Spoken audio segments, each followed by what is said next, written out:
What's up YouTube, Dale here from Zephyr Wargames, and today I am bringing you an update to Brannded Despia. With all of that out of the way, we're going to just dive head first into the profile. So make sure you smash that like button, hit that notification bell and subscribe so you don't miss out on any more upcoming content. 50 likes in the first 24 hours on this video will unlock more Brannded Despia content as well. So, we start off with Triple Aluba Jester of Despia, alongside his brothers or counterparts, or however you want to do it, of newly double Tragedy and a single ad libitum. Now, the reason that we've bumped Tragedy up is I've actually put Allure back into the deck. Now, I kind of went with this build, is rather than going with the crossout build and rather than going with the Aquadolphin build, I went with a version that was like, okay, well, I'm going to try and get to Cartesia in more consistent ways as possible in order to play through an Ash. I'd rather not be relying on, do I have the cross out, do I have the Aquadolphin at the exact same time my opponent has the Ash, or do I try and play around a little bit more? Which is why I've changed some of the ratios in this build. So that's it for the Despia lineup. On to the Albaz lineup. I still am only playing 2 Albaz himself, alongside 2 Macoria, 2 Cartesia, and 1 of the Albion. Now again, with these ratios, the Macoria is at 2 purely because we are playing the Allure lineup. If you don't want to play the Allure lineup, you can arguably cut it down 1. The reason we are playing 2 Cartesia is, again, we're trying to find more ways to consistently access her. And of all of these cards here, seeing her in the opening hand isn't the end of the world as long as you can get Albaz to the graveyard. Even if you can't get Albaz to the graveyard, as long as you can use your normal summon for Cartesia, you will still then be able to perform a fusion summon. It's a nice way that even if you open up for one of Albaz, you can normal summon Cartesia, use her effect, contact fuse, and that's your Albion play straight away in order to at least get you a Mirror Jade. I do still want to go back and experiment with the Predaplant engine and with the Frightfare engine as well. I still feel there are capabilities for that, and I feel that if a balance does change anything, you want to make sure you have access to those, as that may be an avenue that you will want to try out if that happens. So that's it for the Despias, and then obviously, of course, the branded monsters. Moving on to the Bestials. So for the Bestials, we've got the 1 Saronir and the 1 Nubelian, alongside the Mac Daddy Dark Magician.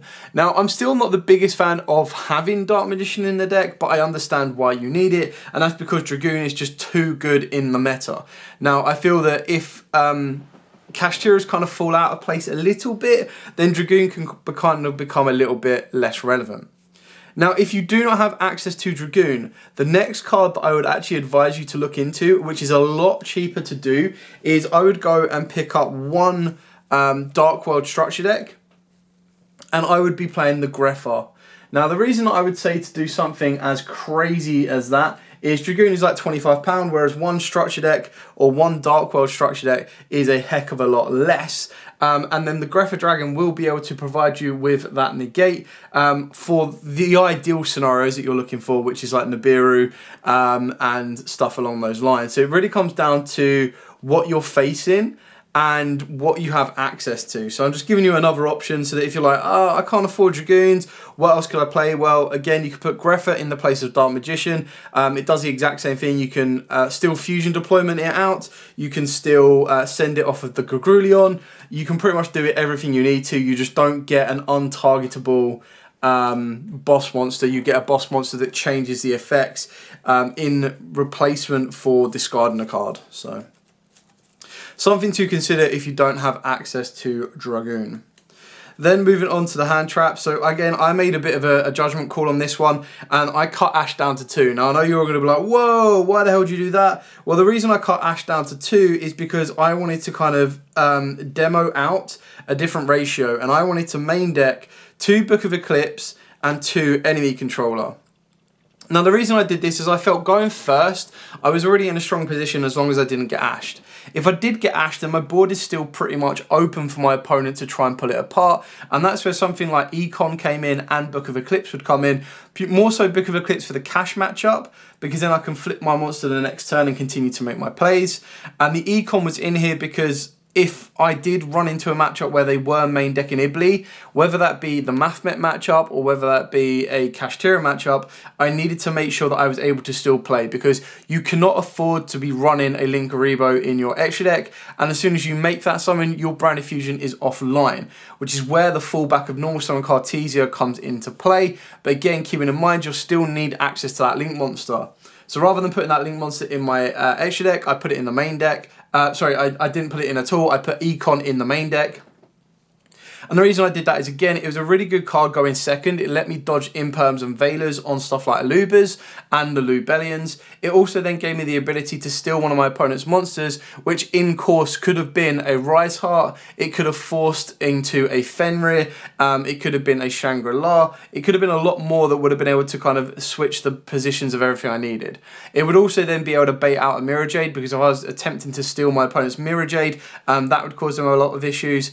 And then defensively as well, being able to activate Econ on an opponent when they're trying to attack him for game, shifting it to defense, again, caused them even more issues. So it kind of gave me a different option, and worked as like an alternative version of Triple Tactics as well. Pretty standard is free Branded Fusion. Please don't hit this card, but I would understand if it did, or rather it didn't. Triple Branded Opening, pretty straightforward on that one as well. And then triple Allure of Darkness. So obviously Allure of Darkness was in this version. That's where your crossout can be. That's where more Ashes can be, Imperms can be. It was something that I wanted to trial out. When I was playing it with more Bestials, when I was playing it with more targets, I really liked the Allure way, because a lot of people would try and stop the Allure.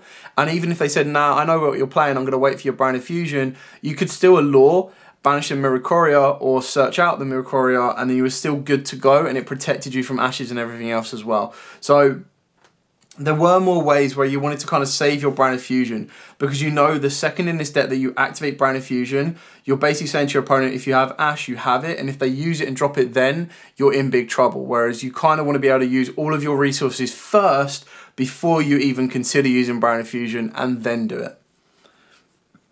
Speaking of ways to try and play around Ash Blossom, we do have triple Fusion deployment. If you wanted to, again, I quite like the main deck of the Aqua Dolphin. I feel that what Aqua Dolphin does is it gives you that ability to see your opponent's hand, it lets you get rid of an Ash Blossom, and it also lets you know if there is a Nibiru or an Imperm running around. Chances are if there is an Imperm and an Ash, they will stop that. And keep in mind, it's not like a reveal as cost or anything like that. So you activate the Fusion deployment, the chances are more times than not, they'll go, okay, you're going to try and summon out Cartesia or Albaz, and then you summon out the Dolphin, and then they're like, crap. Activate Dolphin's effect to look at your hand. It's now too late for them to activate Ash Blossom, but it will drag out an Imperm if they have it. Then we've got a lot of one-offs. We've got the one branded in red, the one broken branded in lost, still the one branded in white, alongside a Foolish Burial and a Gold Sark, along with Mac Daddy Call by the Grave. So Call by the Grave is the OG way of dealing with Ash Blossoms. Everyone should know what Branded Lost does by now. The card is absolutely insane for this deck. The Branded in White is mainly because, again, you're playing Dark Magician. You do have the ability to actually make 2 Dragoons, which is really quite funny. So you can loop your Dark Magician around quite a bit. And what I mean by that is, in theory, if you open up with Branded in White, you could activate Lubellion. So Branded Fusion into Lubellion, activate Lubellion's effect to spin itself back and spin back Albaz. That gives you your, Dark Magician, that gives you your first Dragoon. And then if you've got plays to make the Grugrulion, you can then use that to send Dark Magician from deck to grave and then activate Branded in White. And as long as you're using a Dragon monster, you can get a second Dragoon. Not that you need it, and that's not what it's there for. It's just one of them ones where Branded in White allows you to go original combo and still get a Mirror Jade, original combo and still get a Dragoon, or original combo and still push that little bit further. Gold Sight is obviously for the Macoria and Tragedy. Foolish Burial is for Tragedy and Bestial Lubellion as well. Then the last 3 traps I play, which is pretty standard, is the one Expulsion and the one Retribution, and then I am still maining the one Sword. Because of the Allure route of play, being able to go Allure into Macoria and then being able to banish the Sword to add the Macoria back lets me play around the Biru. I know a lot of you are going to be like, well, why have you got Expulsion in the main deck when you haven't actually got anything to give your opponent that's going to lock them down? Well, the reason I did this is it actually gives me the ability to not only bring back an Aluba if I wanted to, but it gives my opponent a monster that may stop them being able to play in the form of stuff like Kashtira's. It slows them down. It's a card you can take out of the main deck if you want to. It was one of the ones I was like, well, if a ban list drops and Expulsion gets banned, it's not the end of the world. It doesn't really change anything. If the ban list just gets rid of the Gimmick Puppet, I do have other alternatives that you can play to get near enough the same effect. And it's still just one of them ones that allows me to regain resource. And then best case scenario, you can actually use Expulsion's other effect, which a lot of people don't even remember, that it allows you to target 2 non-fusion monsters that are banished and or in either graveyard.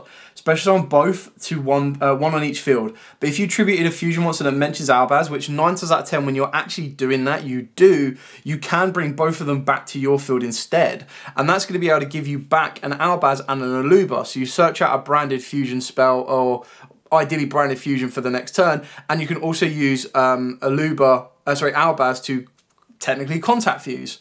So it gives you a nice 2 for 1. So like if you hold it back and they put a monster on the board, that's when you can commit. It's also what's kind of cool with Allure as well, that if you did put the Gimmick Puppet in the main, actually Allure of Darkness, the Gimmick Puppet, allows you to more consistently get to a point where your Expulsion is 9 times out of 10 impossible to stop. If both of your targets are banished, they can't ghost spell you, and that's where Allure can really, really help out. Again, in the mirror match, that's where something like Crossout Designator can come into play, because you can actually call the Expulsion, and that will cause your opponent just as much issues. The card is insanely powerful. It is something that I'm trialing in the main deck without having to play the additional brick of something like Gimmick Puppet.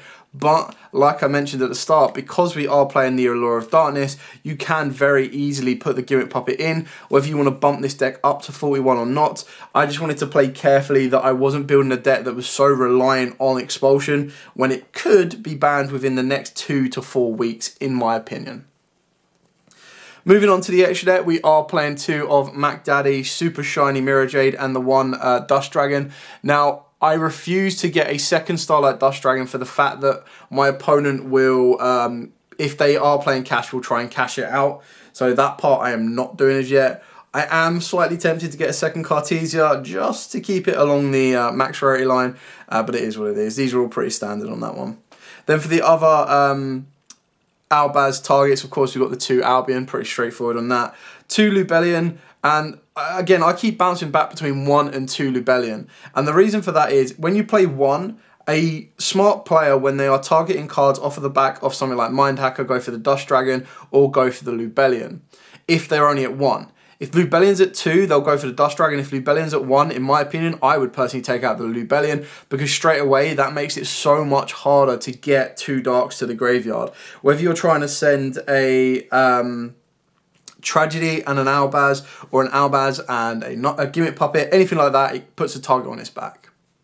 We're still playing the 1 Rinbrum. I still really like this card. I think it's underrated. I feel a lot of people forget about it, and I still really like playing. If I open up the Saranir, I still really like playing the Branded Fusion, send Mikoria, and then move my plays further forward that way. It is something that makes me want to put more Bystials in the deck, but I can kind of see, you know, it's all experimentational at this moment in time. Considering this deck is going to shift in 4 weeks' time again, whether a banish drops or not, they get new support in Saiho, so that's going to change again.